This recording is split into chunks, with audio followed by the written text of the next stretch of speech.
برطانیہ کی special forces کے ساتھ کام کرنے والے کچھ افراد اپنی خاموشی ختم کرنے والے ہیں۔ وہ نہیں چاہتے کہ ان کی شناخت ہو، لیکن وہ چاہتے ہیں کہ دنیا کو معلوم ہو کہ انہوں نے کیا دیکھا۔ ہم نے ان کے الفاظ کو بیان کرنے کے لیے ایکٹرز کو استعمال کیا ہے۔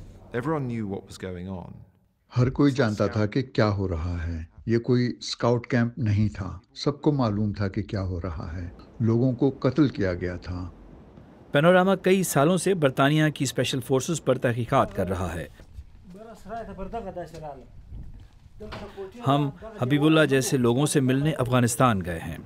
اسپیشل فورسز ایک طالبان کمانڈر کی تلاش میں ہلمند میں ان کے فارم پر آئے۔ ان کا کہنا ہے کہ پہلے ان پر فائرنگ ہوئی۔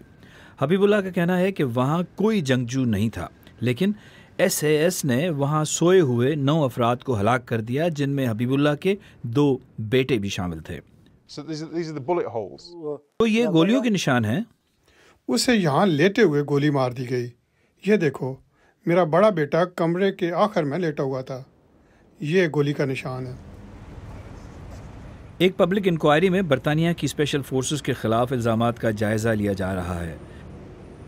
یہ صرف 2010 سے 3 سال کے عرصے پر غور کر رہی ہے، لیکن ہمیں بتایا گیا ہے کہ غیر قانونی قتل اس سے کہیں پہلے عراق میں شروع ہو چکے تھے۔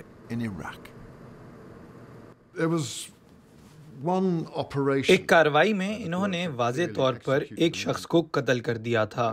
یہ شرمناک ہے۔ اس میں کوئی پروفیشنلزم نہیں تھی۔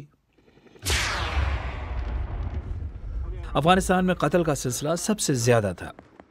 ہلمند میں برطانوی فوجی مارے جا رہے تھے۔ طالبان جنگجو اور بم بنانے والوں کو روکنے کے لیے اسپیشل فورسز بھیجی گئیں۔ پبلک انکوائری صرف ایس اے ایس کے خلاف الزامات پر غور کر رہی ہے۔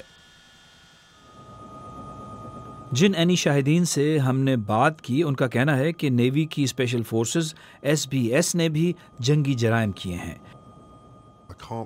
مجھے یاد نہیں پڑتا کہ ہم کسی ایک بھی زخمی جنگجو کو علاج کے لیے اڈے پر واپس لائے ہوں۔ انہیں وہیں پر گولی مار دی جاتی تھی۔ برطانوی اور انٹرنیشنل لاء کے تحت فوجی نہتے شہریوں یا جنگی قیدیوں کو جان بوجھ کر قتل نہیں کر سکتے، لیکن عینی شاہدین کا کہنا ہے کہ انہوں نے بچوں سمیت قیدیوں کو قتل ہوتے دیکھا۔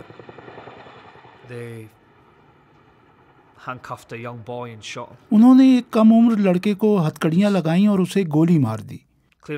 وہ واضح طور پر ایک بچہ تھا، لڑنے کی عمر کے قریب بھی نہیں تھا۔ میں یقین نہیں کر سکا کہ وہ کیا کر رہے تھے۔ یہ قاتل ہیں، ان سب کو جیل میں بند کر دینا چاہیے۔ برطانیہ کی وزارت دفاع کا کہنا ہے کہ وہ آزاد تحقیقات کی حمایت کرتی ہے اور ان الزامات پر تبصرہ کرنا مناسب نہیں جو اس تحقیقات کا حصہ ہو سکتے ہیں۔